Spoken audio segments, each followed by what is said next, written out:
लाख दलदल हो पांव जमाए रखना, लाख दलदल हो पांव जमाए रखना, हाथ खाली हो उठाए रखना। कौन कहता है कि शायद चलनी में पानी नहीं भरा जा सकता? कौन कहता है कि शायद चलनी में पानी नहीं भरा जा सकता? बर्फ बनने तक हौसला बनाए रखना। दोस्तों नमस्कार, मैं नितेश सक्सेना संस्कार कॉलेज पीपलू ऑनलाइन क्लासेस में आपका स्वागत करता हूं। और आज हम जो इतिहास की दूसरी क्लास पढ़ने जा रहे हैं उसका आज का टॉपिक नंबर 2 है इतिहास के भाग। तो देखिए आज का हमारा टॉपिक 2 है इतिहास के भाग। इसमें हम पढ़ेंगे कि इतिहास को कितने भागों में विभाजित किया गया है, इतिहास को कितने भागों में विभाजित किया गया है और किस व्यक्ति ने किया। तो इस टॉपिक में हम क्लियर करेंगे। तो इतिहास को विभाजित करने का काम किया था, वो किया था किसने किया था दोस्तों? इतिहास को विभाजित करने का काम 1817 में जेम्स मिल ने किया था। किसने किया था? जेम्स मिल ने किया था। इतिहास को विभाजित करने का काम जेम्स मिल ने 1817 में किया और उसने इतिहास को 3 भागों में विभाजित किया है। जैसा कि आपके सामने है, इतिहास को 3 भागों में विभाजित करने वाला व्यक्ति कौन था? जेम्स मिल है। तो जेम्स मिल ने इसको 3 भागों में विभाजित किया और कब किया? 1817 में किया। और 1817 में विभाजित कर कौन कौन से भाग बताए? तो सबसे पहला नंबर पर बताया इसने प्राचीन इतिहास। जो इतिहास का प्रारंभिक भाग है उसने उसको प्राचीन इतिहास कहा और दूसरे भाग को इसने मध्यकालीन इतिहास कहा और तीसरा भाग इसने कहा आधुनिक इतिहास। तो देखिए ये 3 भाग है, पहला है प्राचीन, दूसरा है मध्यकालीन और तीसरा है आधुनिक इतिहास। तो इन 3 इतिहास के भाग के बारे में हम जानेंगे कि इसको किस आधार पर जेम्स मिल ने इसको वर्गीकृत किया है। इतिहास को वर्गीकृत करने का या इतिहास को विभाजित करने का जो आधार क्या था, जो जेम्स मिल ने किस आधार पर इस इतिहास के 3 भाग बताए हैं। तो देखिए यहाँ पर क्या हुआ कि जो इतिहास को विभाजित करने का जो आधार बनाया वो धर्म और संस्कृति को इसने जो है आधार बताया है। यानी कि जैसे जैसे नए धर्म का भारत में आगमन हुआ, नए धर्म का आगमन हुआ, नई संस्कृति का प्रचलन हुआ, उसी काल से इतिहास के अलग अलग भाग बताए। किसने बताए हैं? जेम्स मिल ने बताए हैं। तो देखिए इसमें हम बात करेंगे तो किस आधार पर, जैसे कि मान लीजिए जो यहाँ पर हम देख रहे हैं तो देखिए अलग अलग धर्म का प्रचलन हुआ, अलग अलग संस्कृति का प्रचलन हुआ, उसी के साथ इतिहास का एक नया भाग बना।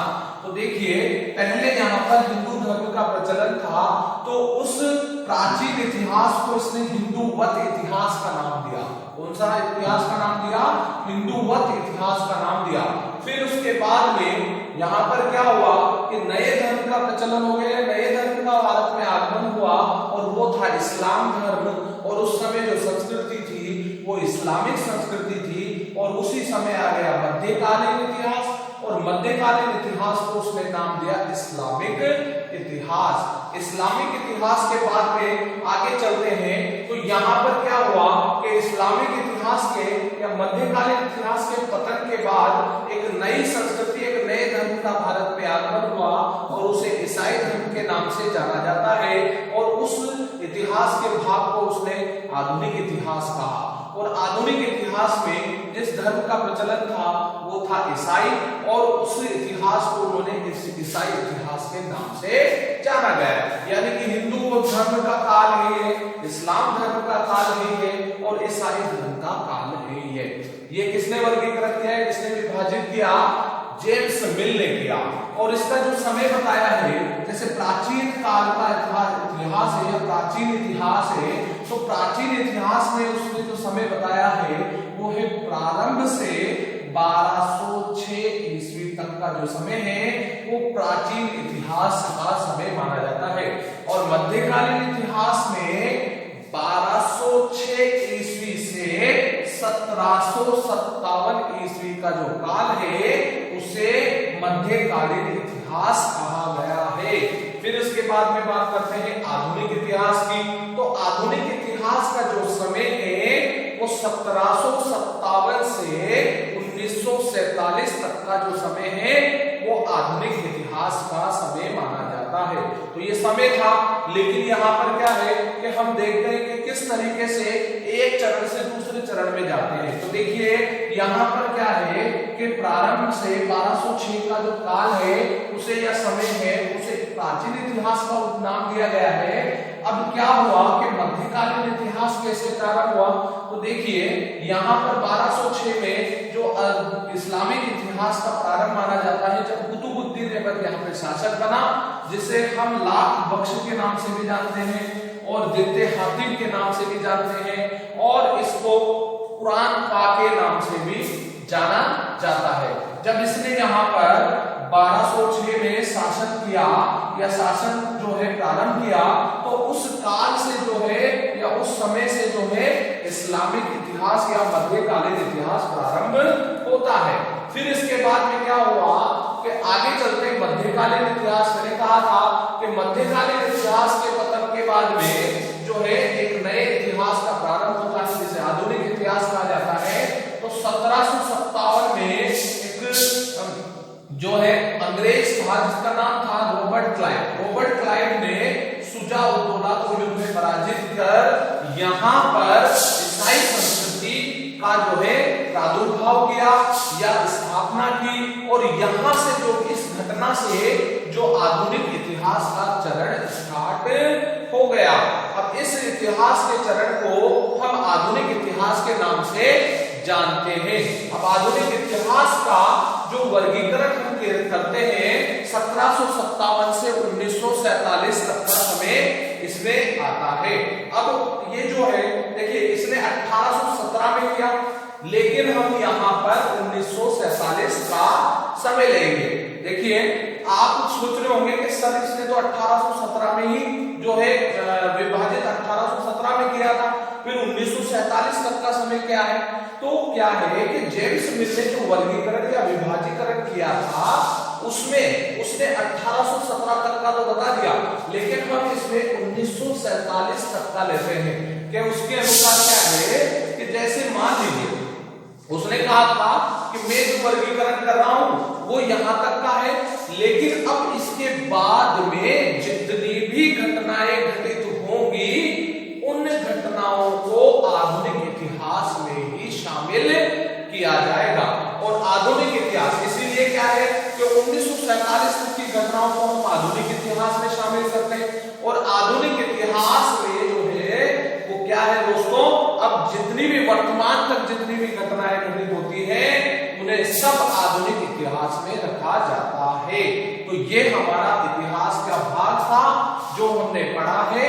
एक बार आप अगर इसको समझ गए हैं तो आप इसका स्क्रीनशॉट ले लीजिए, और अगर आपको फिर भी समझ में नहीं आया है तो आप कमेंट में हमें लिख करके भेज सकते हैं और हम उसकी समस्याओं का निस्तारण जरूर करेंगे।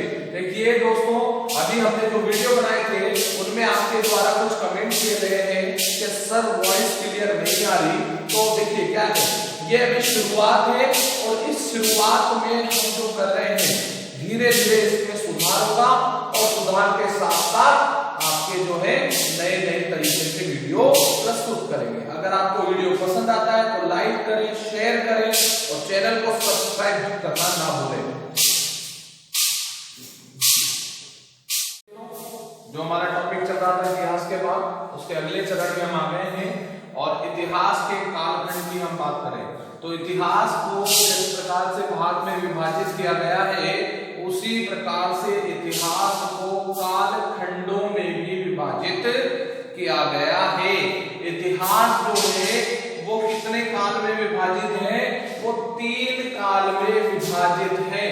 पहला काल है प्रागैतिहासिक काल और आदैतिहासिक काल और ऐतिहासिक काल। देखिए हम बात करते हैं तो उल्टे क्रम में अगर हम समझेंगे तो ज्यादा अच्छे से समझ में आएगा। ऐतिहासिक काल को हम बात करें तो देखिए ऐतिहासिक काल की हम बात करते हैं जो वैदिक सभ्यता है, फिर बुद्ध का काल है। तो हम इसका एग्जांपल लेते हैं कि बुद्ध के काल के बाद से या बुद्ध के काल से से वर्तमान तक की घटनाएं जिस काल के अंतर्गत आती है वो ऐतिहासिक काल है, या फिर ऐसा काल जहां दोनों प्रकार के साक्ष्य पाए गए हैं। अब साक्ष्य क्या है? साक्ष्य यानी सबूत जिनके माध्यम से हम अध्ययन करते हैं, यानी कि हम किनके माध्यम से इतिहास के बारे में जानेंगे, तो हम जो देखेंगे तो वो है उनको साक्ष्य कहलाते हैं। यानी उस समय के जो सबूत हैं, उस समय की जो वस्तुएं हैं, वो उन्हीं के आधार पर हम इतिहास का अध्ययन करते हैं। तो ऐसा काल जहां पर दोनों प्रकार के साक्ष्य पाए गए हैं। अब साक्ष्य दोनों प्रकार के बोला है तो कौन कौन से होता है? एक होता है साहित्यिक साक्ष्य, यानी कि उस समय कौन कौन सी रचनाएं की गई हैं, कौन कौन से लेख लिखे गए हैं, कौन कौन सी पुस्तकों की रचना की गई है, तो ऐसे प्रकार के साक्ष्य साहित्यिक साक्ष्य के अंतर्गत आते हैं। और जो महल है, इमारतें हैं, ऐसे साक्ष्यों को हम पुरातात्विक साक्ष्यों के अंतर्गत रखते हैं। तो इतिहास ऐसा काल जहां पर दोनों प्रकार के साक्ष्य पाए गए हैं। दूसरी बात यह है कि जो इतिहास काल के जो साक्ष्य पाए गए हैं दोस्तों, उनकी भाषा शैली, साहित्यिक जो साक्ष्य हैं, उनकी भाषा शैली को पढ़ा जा सका है, यानी कि उनको समझा जा सका है। और उस काल के लोग जो हैं वो क्या थे? लेखन कला से परिचित थे। क्योंकि देखिए क्या है, भाषा वही कहलाती है जिसको समझा जा सके, जिसको समझा जा सके। हमने पढ़ा है कि भाषा का माध्यम क्या, भाषा मतलब क्या होता है? वह माध्यम जिससे विचारों का आदान प्रदान किया जाता है, यानी कि जो हम किसी को समझाए और उसको समझ में आ जाए, वही भाषा है। तो देखिए, तो क्या हुआ, इस काल में जो लेख लिखे गए, पुरातात्विक साक्ष्य लिखे गए, उनकी भाषा को समझा जा सका है। इस काल को ऐतिहासिक काल कहते हैं। तो ये आपने समझ में आ गया। अब बात करते हैं आगे। तो देखो, ऐतिहासिक काल यहां लिखा हुआ है प्रागैतिहासिक काल। प्रागैतिहासिक काल का अर्थ हो गया ऐतिहासिक काल का प्राचीन काल। तो प्रागैतिहासिक काल का मतलब हो गया ऐतिहासिक काल का प्राचीन काल, या ऐसा काल जहां पर लिखित साक्ष्य मौजूद नहीं थे या लिखित साक्ष्य की प्राप्ति नहीं हुई है। इसका उदाहरण है मानव उत्पत्ति। अब आप सोचो, बच्चा जब जन्म लेता है तो क्या उसको लिखना आता है? क्या उसको बोलना आता है? क्या नहीं आता। वो सांकेतिक भाषा का प्रयोग करता है? इस तरीके से कुछ संकेतों के माध्यम से, कुछ भावों के माध्यम से वो लिखना या जो है समझाने की कोशिश करता है। तो उसी समय की बात करें तो प्रागैतिहासिक काल में मानव की उत्पत्ति हुई, तो ऑब्वियसली बात है या जाहिर सी बात है कि वो लेखन कला से परिचित नहीं होगा, उसको लिखना नहीं आएगा। वो लिखना नहीं आएगा तो वो रचनाएं भी नहीं कर सकता। तो इसीलिए साहित्यिक साक्ष्यों का अभाव रहा है। ऐसा काल जहां लिखित या साहित्यिक साक्ष्य नहीं मिले हैं, केवल पुरातात्विक साक्ष्यों के आधार पर ही वर्गीकरण किया गया है। और दूसरी बात, अगर उसको मान लीजिए लिखना नहीं आता तो रहने का भी ढंग नहीं होगा, तो वो क्या रहता था? तंद्राओं में रहता, वन में रहा था। और दूसरा, जो वो अब उसकी इमारतें तो है नहीं, क्योंकि इतिहास में हमने पढ़ा था कि ऐतिहासिक काल में की इमारतें मिली है, बर्तन मिले हैं, तो वहां पर उसके मिले हैं औजार, जो उसने पत्थर से, जो पाषाण से उसने जो औजारों का निर्माण किया, या कुछ बर्तन बनाए, या कुछ ऐसी चीजें बनाई, तो उस जो है अब उस काल को इन्होंने जो है क्या नाम से प्रागैतिहासिक काल का है, ऐतिहासिक काल का प्राचीन काल। अब यहां पर आ रहा आदैतिहासिक। देखो शब्द से अगर हम समझे, आदैतिहासिक यानी कि आधा ऐतिहासिक काल, आधा ऐतिहासिक काल और आधा प्रागैतिहासिक काल। तो आधा ऐतिहासिक और आधा प्रागैतिहासिक कैसे हुआ?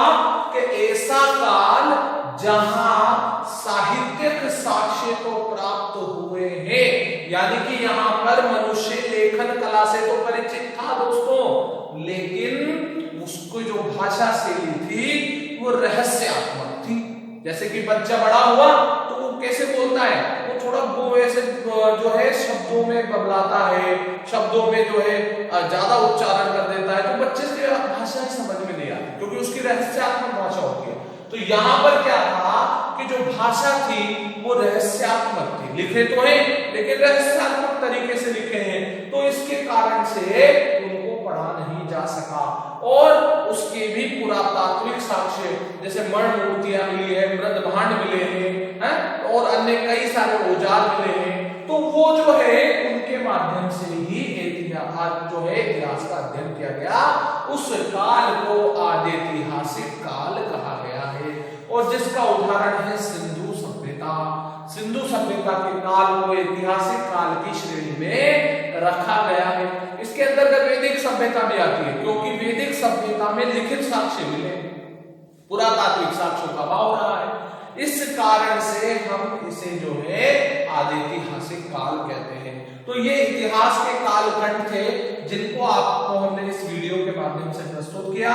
अगले वीडियो में हम इनका वर्गीकरण विभिन्न जो है विस्तृत रूप से इनका अध्ययन करेंगे, प्रत्येक काल का प्रत्येक कालखंड का हम अध्ययन करेंगे और इसी तरीके से आपके जो है सिलेबस में भी इसी तरीके से आपको दिया गया है। जैसे कि हम बात करें तो ये दो काल जो है ये बीए फर्स्ट ईयर में अध्ययन करने को मिलते हैं। आगे के आगे का जो पूरा कालक्रम है वो जो है आपको सेकंड ईयर और थर्ड ईयर में पढ़ना होता है। इसमें एक पार्ट और जुड़ जाता है राजस्थान का इतिहास, फिर उसके बाद में आगे आता है तो विश्व का इतिहास। तो इस तरीके के इतिहास का वर्गीकरण हम कंटिन्यूअसली करते रहेंगे। यह आपको इतिहास का बेस था ताकि आपको प्रारंभ में आराम से इसको अध्ययन करने में सुविधा मिले और आगे आप वीडियो से जुड़े रहें। और अगर आपको वीडियो पसंद आया तो लाइक करें और शेयर करें, ये बात आपको बताने की जरूरत नहीं। अगर पसंद आता है तो बोलें, कमेंट करें और कमेंट शिक्षा से संबंधित करें। धन्यवाद, फिर मिलते हैं अगले वीडियो में।